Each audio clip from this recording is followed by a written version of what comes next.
you doing? Oh, I'm doing fine. How's your day going? I'm good. Could you state your full name and the day you was born? My name was Dolores Elizabeth Young. I was born June the 26th, 1932. Wow. Okay. You was just telling me some stories about your mother and your father. Can you just give me some more stories about You how really, it was in the household? You really want to know? Yes, I do. Yes, I do, honey. Okay. Go ahead. Get you saying. Talk freely. Thank you. Let me tell you something. When I was coming up as a child, we didn't have much. But my father made sure we went to church every Sunday. Mm-hmm. And when we came home from church on Sunday, it was different than a lot of kids came home. When we came home from church on Sunday, my father would have breakfast with us. But we didn't have breakfast like everybody else. When we got home, my father would have fried chicken and gravy, mashed potatoes, and biscuits for us for breakfast when I got home from church on Sundays. That's the way it was every Sunday. You had a lot of, I mean to cut you off, you had a lot of, when I was hearing before, you had a lot of family come over and neighbors and... No, well, let me tell you what. Now, as I said, I was raised partially on M Street, 458 M Street Northwest. Mm-hmm. And I think we stayed in that house with my grandmother, who was not very nice to us, and my mother and her kids, no. My mother was the youngest, and my grandmother was mean to us. At that time, it was Mildred, Sonny, and I in that house. Now, my Aunt Lucille's children, she did everything for. Us, she did nothing. My mother was the youngest, and she treated her very badly. Okay? So we stayed in that house for a while, and then further along the way, I remember we moved into an apartment. I don't remember where it was, because I was still young, but we did move out. And, was Barbara born? Was Mildred, Sonny, me, and Barbara. I think Barbara was the baby, yeah, when we lived on M Street. Then we moved from there, we moved into an apartment. Later on in years, my father worked in the government for many years, so there was a housing project being built. And it wasn't too far from Ivy City. And it was built right behind Mount Olive Cemetery. Wow. That's where we lived. And it was fabricated housing, the kind of homes that you fold open. It was fantastic. It really was. My mom we had 4 bedrooms, a small living room, and a little kitchen and a bath, a little dining area to eat. And our backyard faced Mount Olive Cemetery. And that neighborhood was all these fabricated houses. As I said, the big house sit in the center, and then they had like 2 smaller houses come down on the side, and they had a walkway and everything. And we had good times there. We really, truly did. As I said, we had recreation centers there. And then Ivy City, we had to go to school up in Ivy City. Oh, okay. And those days, those Ivy City kids would come down and beat our ass. They used to beat the hell out of us. They was always coming down and attacking us. But we survived it. We had some good times. And that's where I met your grandfather, Dennis. Uh-oh. His mother moved there. They had a 2-bedroom. He was an only child. And my thing, I was so excited. The guy had a bicycle, and I wanted to learn how to ride it, and never did. Fell off and hurt myself. But we grew up in that area while I was still living there. We got married while I still lived there. Wow. Yep. Got married while I was still living there. And then from there, we got our first apartment. We lived in somebody's house on Trinidad Avenue. We rented their basement apartment. And Dennis Jr. was raised there for a while. Then we finally moved from there. And through the years, we got an apartment on East Street, Northeast. So. And that's when I moved there. Let's see, did I have Paula there? Yeah. Live on East Street, Northeast, and that's where I raised my 2 kids. And then finally, things got better. We finally bought a house. Wow, that's over Yeah. Northwest. And then I had Jeffrey there. Yeah. When I moved there, I can see. God, he's such an age different. I can't remember. Let me see. I forgot now. Anyway. Golly. I got to go back. You see, I'm getting old. I can't remember every damn thing. It's okay. But anyway, I didn't say that. but anyway, I had Jeffrey when we lived on 8th Street Northwest. Yeah. Wow. I didn't have him there. Paul and Dennis. I think maybe they were 8 and 9. No, because they was 2 years apart, so they probably was. Golly. Maybe 7 and 9 or 8 and 10 or something. Anyway, and when we moved there, yeah. So how, going back to your mother and father, how was it? You said how strict they were about. Oh, my mom and dad? Yeah, were they strict, stern? Well, let me tell you something. I was born a housekeeper. That's the way I was born. My mom and dad, when we lived on East Street, when we live in the project, live in the housing place, off of Blainsburg Road behind Mount Honor Cemetery. My mom and dad never had to worry about the house because my sister Mildred was in charge. And me and Sonny had to obey my sister. And then Cena was born. So there was Mildred, Sonny, me, Mildred, Sonny, me, Barbara, and Aunt Lola. And then Cena came. Okay? Wow. Cena came. Oh my God, when Cena came, I was the most unhappy little girl you ever met. Because she was so damn white. I'm not lying. I told my mother, you take that white baby back where you got it from. Then Joe came. I said the same, he was light. Because my dad was on the light side. But they were lighter than him. And that's the way and I used to have the rock scene on the porch, and you could not leave the house without those children going to sleep. So I babysat. So I would rock Cena, rocking. I'd be blowing her eyes, trying to get her to go to sleep, because I wanted to go to play. But I couldn't go to play, because I had to take care of that baby, okay? Wow. But we had some good times. We really did. We didn't have a lot of bad times, because my dad, there were times my mom and dad struggled, with food and stuff, but we always ate. We always ate. And we had a good upbringing. My mom and dad was very strict. They would bust your butt. So the last person was born. Let me see. Pat was the last one to be born in that when we lived on in that housing community. Yeah. Wow. She was Ivy City, right? She was the baby Joyce, and no, it was near Ivy City. Yeah, in that area. Yeah, we were. As I say, the house was right behind Mount Olive Cemetery, and I used to scare the hell out of them all the time. At that time, when you're young, nothing frightens you. We used to we used to play in the graveyard at night, walk through it at night. When I used to come home, I used to take a shortcut at night coming through the graveyard to get home. There was a little opening in the fence, and that's what we did. But today, no. So anyway, I got pregnant with Paula. With Dennis.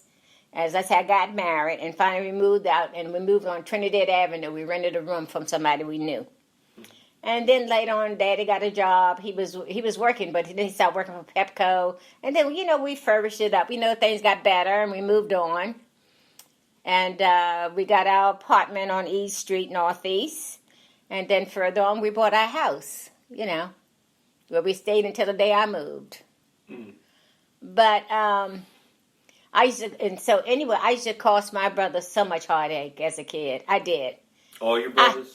No, Sonny. He was the oldest. Okay. He was the oldest.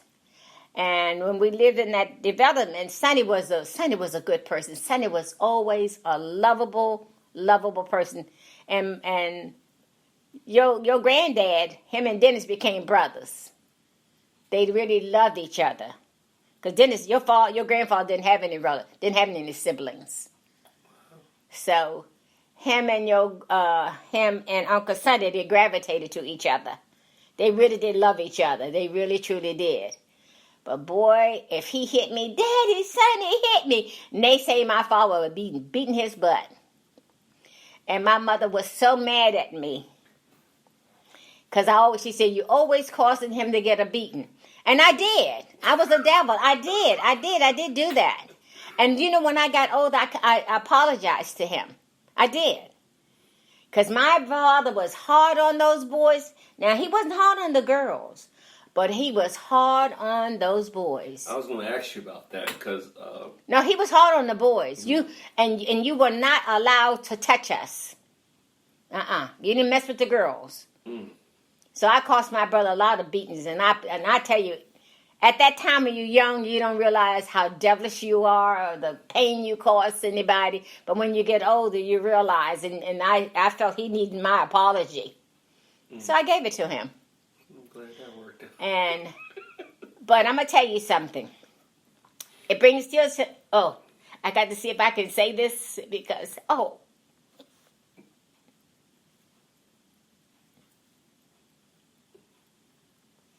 I'm sorry. No. To this day, I still grieve my sister. And talking about the most wonderful, wonderful person in the world was my sister Mildred. There was nobody like her in the world. There's nobody like her in the family. Excuse me. You okay, honey? I don't talk much about my sister that much because it still bothers me. Thank you for talking about it. Just please, what makes you comfortable. And just a minute. Oh, I'm sorry. No. See, nobody knows how I feel to this day because I don't discuss things. But that's still a heartbreak for me. And my sister Mildred was the most wonderful human being you could ever meet. Ever meet. Before we moved into the project, I was living on M Street. She was the oldest, and we had to listen to whatever she said. My mom and dad went to work. At that time, I'm going back, but at that time, we lived at 458 M Street. And in that house, my grandmother lived on the lower level. We lived on the first floor, and then the other families lived on the third floor, okay? And as I say, my grandmother really gravitated to my Aunt Lucille's children and did nothing for us and treated my mother like she didn't belong, okay? So my mom and dad went to work. Mildred was in charge. And whatever Mildred said, you had to do. Well, Sonny, he bucked her one day. She picked him up and threw him out the back door. I'll never forget it. But my parents didn't punish her. But they beat the hell out of... My father beat the hell out of Sonny because he disobeyed her. Disobeyed my sister. But when I tell you, my sister Mildred was God-gift. Believe me, she was God-gift. And every child should have a mother like my sister. She never hit her kids. She never screamed. But she didn't have a wonderful life. She did not. Her husband had been in the service. And he was not a good father. He was not a good husband at all. He wasn't. He used to fight my sister until my father got involved. But when my sister had children, They came. No, I mean, one time she was having a child in the house and we had to pull up real fast and the baby just came. I can't, we all have people in our lives that you may say different things about them. But in my heart and soul, my sister was an angel. I wish things could have been better for her, but they weren't. They weren't that good for her. But, you know how some people deserve better and never get it? But I think she got it at the end of her life before she passed away. She did meet somebody nice, but by that time it was too late, But anywho, she had beautiful kids. She had all those children. She was a good mom. As I said, she's never hit you. She will always pinch you in the back of your arm here. Yeah, I heard. Yeah. She used to always pinch you. And if she was always on me because I had a mouth. Oh, Dolores, you shouldn't say that. That's the way she was. And believe me, to this day, I just know she's floating around in heaven because that was an angel. And my sister was just unbelievable. It's hard to describe. It really, truly is. It's hard to describe her. She wasn't. She never sat and complained to you about nothing. She didn't. She had a lot to complain about, but she never ever sit and do a lot of complaining about anything. She accepted what her life was. Now, but me, my mother went to school for me almost every day. Till she called me a hussy. She would always say, I wonder what that hussy did today. Because there was always at school. I went to a school off of Benning Road. What was that? I can't remember. It sits back off of the road there, and there's a golf course for the black golf course people. It's right there. Yeah. What is that school up in there? Anyway, we used to call it a prison. I'm going to tell you why. Because they didn't let you out of school. We stayed in that school. They didn't let us out. We didn't have outside. We was always inside of that school. The reason why I went to that school, I had a mouth. I'm going to be honest with you. I had a mouth. I was only disrespectful when you didn't treat me right. And I'm still that way to this day. And I can't change. I'm not going to ever change. It's too late. But anywho, my mother used to go to school for me all the time. All the time. So one time she went to school for me, and we had this black teacher that I loved, okay? And my mother says, he's the only one that don't complain about you. I said, because if he asked me to jump out the window, I'll jump out the window because I love him. And I did. He was a wonderful teacher. And I never gave him any trouble. And at that time, we had white teachers in the school, too, at that time. We had a few white. So anyway, I finally grew up from that, I guess. So, Grandma... They took me, I had to be taken from that school, and they sent me to Shore on 7th Street. That's where they sent me. And I always in trouble there, too. Yeah. Wow. The girls one time, they're always going to beat me up. They was going to beat me up, supposed to beat me up. So my cousin Thelma, who's gone, who was another God-gifted person, they were going to come up there to meet me, make sure nobody was going to beat me up. So this is when you was in middle school? Or Junior high school. Junior high. Yeah. Wow. So they had to take me from one school to put me in another school. I was terrible. So... I was terrible. So, Grandma,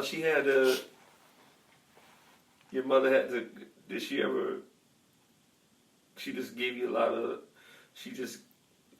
how did she deal with you then? I mean, she just told my you. mother wasn't the type, she didn't beat us that much.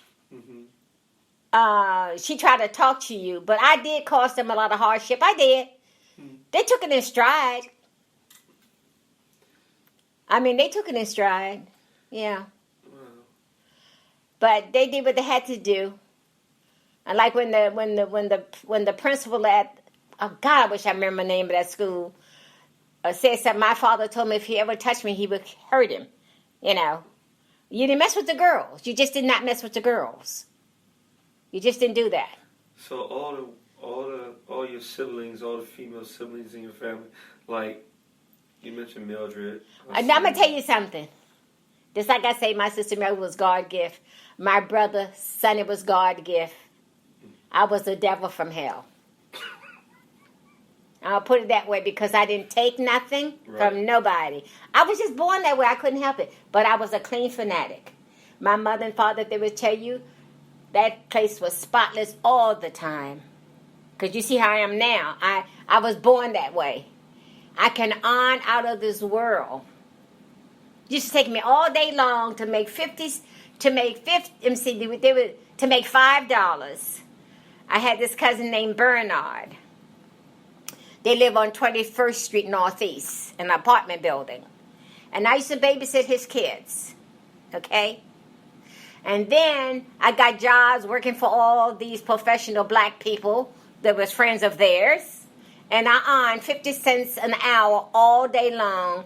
And at that time, I would take my money, and I would take Joyce everywhere I went. Joyce was my little girl. I took her everywhere I went. If I made $5, I bought her shoes. I did. I took Joyce everywhere I went. Till sometime I would meet some guys. I was still young, and they thought the child was mine because I took her everywhere I went. She was my protector. I didn't, when young kids see you with babies and stuff, although I was too young, they not gonna mess it. You sure that's not your baby? Because I would take her everywhere I went. Mm-hmm. She was my little doll. I took her everywhere I went. I did. Wow. And if I made $5, I would take her and buy her a pair of shoes. I sure did. Wow. But as times went on, and I got pregnant, had to get married. I thought my dad was gonna kill Dennis, but he didn't. And after that, I stayed at his mother's house, and then from there we moved on Trinidad Avenue, and I was doing some ironing for this woman, a black family, mm-hmm. And they rented me out their basement, And from there, when Dad got up on his feet, we got an apartment on East Street Northeast. That's great. And that's where I raised my kids from there until I moved into my house. But I must say, my mother and father, my father was very strict, and my mother was a little more laid back. But I was very, how can I put it, determined to do what I wanted to do. So when I got a beating, which I did, my father beat you with nothing on. He said, take your clothes off. Take your clothes, everything. He beat you naked. But he never left no whips on me. Never broke my skin. And we got beaten with a strap. I forgot now what they call that strap. But that's what we got beaten with, okay? I heard that. Okay, that's the one you would do your race, yeah. But my father, we never had no whips. Never. Now, Joe was something else. That little red-haired nigga, he was something else. He was a little bow-leg at the time. He come in and, Mama's been looking for you, and when you get home, you're going to get a beating. So this particular time, I says, when I get home, she can beat me all she wants. I am not going to cry. But I'm going to tell you something. If you think that way, it can work. It can work. I got home. Mama tore my butt up. I didn't shed a tear. Why did he come toward you and say that in the first place? You know why? That's because Ronnie, he was a devil. He was a little devil. He was a little devil. That's what he was. And so we got home. And so when my father came home that night, I swear I didn't think she was going to tell my dad. My daddy said, Dolores, yes, Daddy, come here. I was, yes, Daddy. He said, oh, I heard you got a beating today and you didn't cry, huh? I said, yes, sir. He said, let me see if you're going to cry now. Well, at that time, you know, there's a saying that if you can make that happen, you can think that, and that mind, that built up that you have in your mind, it works. Mm-hmm. At that time, it hadn't worked because I wasn't prepared. Tore my ass up. God, did he tear me up. I was mad at my mother for days because she told my dad. I couldn't be disrespectful to her, but I had an ugly look on my face. She said, you need to change your face. I was so mad at my mom because I didn't think, because she knew how my daddy beat you, so I didn't think she was going to tell him, but she did. Mm. She did. What was the favorite, what type of music you had playing at the time that made y'all gather together? What kind of what? Music. What music influenced the house at the time? Music? Oh, my God. Ooh, they played a lot of, my mother played a lot of church music on, you know, stuff like that. Now, me coming up, I could sing Out of This World. Today, I cannot, because I'm older probably. But I could carry a tune, because I really did want to be a singer. In fact, so did your grandfather. Your grandfather and I used to sing together. But, you know, as I got old now, I can't even carry a tune. I don't know what the hell. That age is a bitch. It kills everything, you know. It kills everything. But anyway, we played a lot of church music and stuff like that, you know, because we had radio. There was no television then. It was radio. Mm. And it was radio, and then your little console thing you play records on. That's that's all there were. But that's all there was. And we went to Catholic church. And just like I told you, when you came home, that's the way my father would fix your meals for you. Mm. We had some good meals. When my father could afford, we had some good meals. But anyway, my father always liked to cook. Always loved to cook. He never did let my mom in the kitchen. When my mother started cooking, I said, oh, Ma, I know you used to cook. She said, well, I am, but your father never let me in the kitchen, which he didn't. And my father worked in the government. And he will cook. That man loved to cook. Mm. Loved to cook. But coming up, oatmeal, cream of wheat tina. They don't have wheat tina anymore. What is wheat tina? It was almost like a cream of wheat, but it was sort of like a brownish like. But it was all the cereals that they used to have. Mm. Could not get me eat that oatmeal till the day I die. Hated it. To this day? Hated it. We had grits, but with tina came before grits. Okay? And we would have hot cereal. We sure did. But that wheat tina and that oatmeal, I could not eat that oatmeal. To this day, I cannot eat oatmeal. Never liked it. Mm. It was something where it looked, I just could never eat it. But that's what we had. And my father and my mother provide the best way they could. As I said, I was a clean fanatic. Like I used to have, in those days, we had those brown